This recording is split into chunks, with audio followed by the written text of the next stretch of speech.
Bien-aimés frères et sœurs, bien-aimés enfants de Dieu, tous ceux qui aiment le Seigneur et vous qui êtes les membres de la famille de la restauration à Boadi, c'est vraiment une grande joie pour moi aujourd'hui de vous voir célébrer ce que Jésus est en train de faire dans votre vie et dans le cadre de votre église. Je voudrais bénir le Seigneur et je voudrais aussi en même temps vous encourager, vous féliciter à vous et votre pasteur et son épouse et toute la communauté et pour tous les efforts que vous faites, d'abord pour plaire à Jésus-Christ et pour faire avancer la famille. Nous allons prier le Seigneur. Père, nous te disons merci pour la grâce que tu nous fais encore une fois de nous retrouver. Mon âme, Seigneur, est dans la joie de te louer, de t'exalter. Et j'ai pris, Seigneur, que tu nous donnes une parole pour nous encourager. Au nom de Jésus, nous avons ainsi prié. Amen.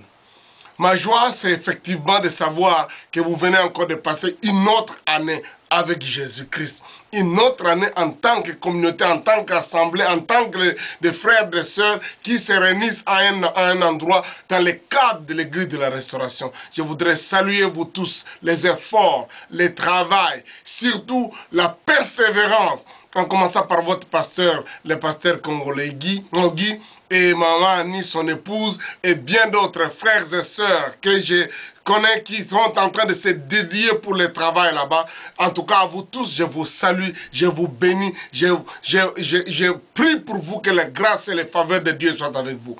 Cette année, dans le cadre de la famille, c'est l'année des fruits dignes. Et je voudrais croire avec vous que Dieu veut que nous puissions produire beaucoup de fruits et des fruits dignes de la restauration, mais surtout fruits dignes de notre foi et de notre confiance au Seigneur, de notre marche avec Dieu, de notre engagement, de notre persévérance. Parce que la parole de Dieu nous dit clairement que si nous persévérons avec lui, nous mangerons des fruits. Nous verrons les meilleurs fruits, les meilleures productions de chaque mois. Deutéronome, c'est un texte que je voudrais lire avec vous rapidement pour que vous puissiez nous mettre dans le contexte des thèmes de l'année. Deutéronome chapitre 33, nous lisons à partir du verset 13. En fait, nous allons lire verset 13, 14 et 15 et 16.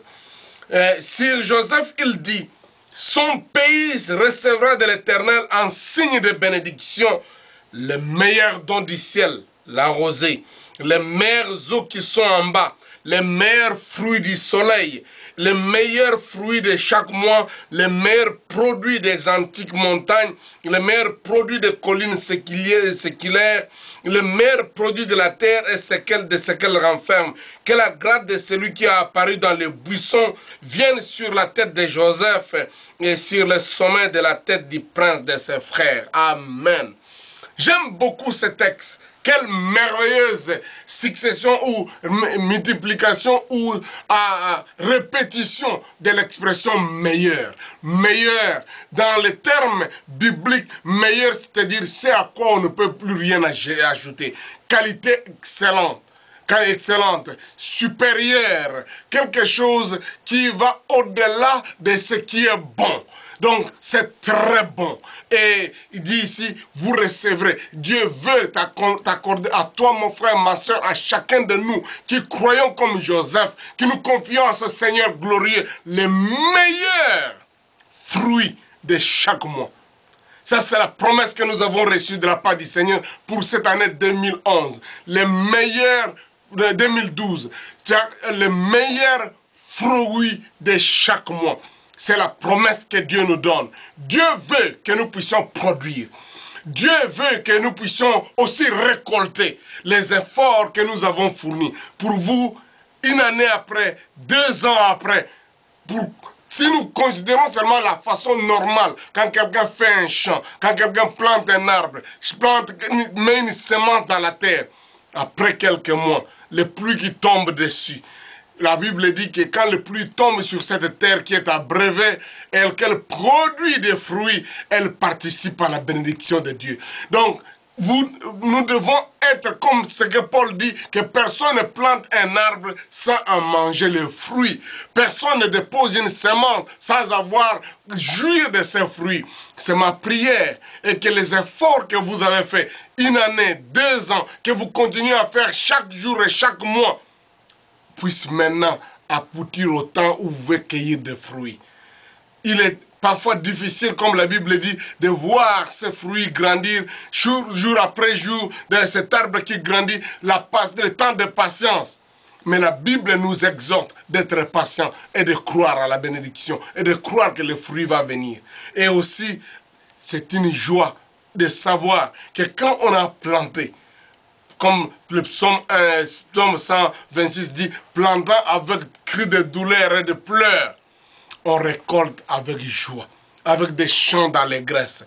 Je prie Dieu qu'en ce jour où vous célébrez encore un nouveau anniversaire, que vous puissiez chanter ce cantique de joie, que vous puissiez célébrer Jésus-Christ, l'exalter, le bénir, pour lui dire, avec lui encore, nous avons triomphé et nous avons traversé une année. Avec lui, nous avons vécu les grâces, les faveurs. Avec lui, nous avons aussi maintenant la possibilité de jouir de ces meilleurs fruits. Mais la Bible aussi nous exhorte que nous puissions penser à s'aimer maintenant. Parce que la Bible dit que aussi longtemps que la terre subsistera, Genèse chapitre 8, verset 22, les semailles et la moisson, les jours et la nuit ne passeront point. C'est-à-dire, nous ne devons pas simplement dire, oh, nous nous réjouissons pour un anniversaire encore nous venons passer, mais commencer à planter cette année. Encore faire beaucoup plus de semences, de meilleure qualité et s'attendre à de meilleurs produits, à de meilleurs fruits que nous produirons. Donc chacun de vous, je vous exhorte et je vous défie que chacun commence à s'aimer. Dans l'évangélisation, dans le fait de gagner les autres à Christ, dans le fait de travailler, investir, faire avec ses propres efforts, de produire des choses et aussi d'apporter à la maison de l'Éternel de la semence, des choses qui vont faire que dans les mois qui viennent, dans les jours qui viennent, vous puissiez commencer à récolter. La Bible dit, si nous sommes dociles, si nous sommes obéissants, si nous obéissons et nous faisons ce que Dieu nous demande, nous mangerons les meilleures productions du pays. Les meilleures productions du pays. La bénédiction de Dieu vient sur ceux qui sont dociles. C'est ma prière pour chacun d'entre vous, que Dieu vous rende davantage obéissants, dociles, mais aussi que chacun puisse manger et voir les fruits de ses efforts, de ce travail. Ma prière, que Dieu vous bénisse spirituellement, financièrement, matériellement, socialement, qu'il vous comble et qu'il vous multiplie. Nous allons prier le Seigneur. Père, je te bénis, je te loue pour ce travail qui s'est fait au travers du pasteur Guy, Seigneur, son épouse et tous les bien-aimés frères et sœurs qui accompagnent pour cette œuvre. Je te prie que ta bénédiction soit sur chacun d'eux. Comble-les tes grâces, Seigneur. Qu'ils voient, Seigneur, les efforts qu'ils fournissent être, oh Dieu, récompensés par des fruits abondants. Les meilleurs fruits de chaque mois. Que ta bénédiction soit sur eux, Seigneur, financièrement, matériellement, spirituellement, qu'ils grandissent, que cette œuvre grandisse, Seigneur. Et que chacun d'eux aussi, Seigneur, grandisse dans sa vie pour ta gloire au nom de Jésus. Amen. Que Dieu vous bénisse. Bon anniversaire. Que la grâce de Dieu se manifeste dans votre vie et que dans les jours qui viennent, on ait des témoignages. Que nous amène à Sali. Encore, que Dieu vous comble de toutes ses grâces et qu'il vous donne les bénédictions et les meilleurs fruits de chaque mois. Amen.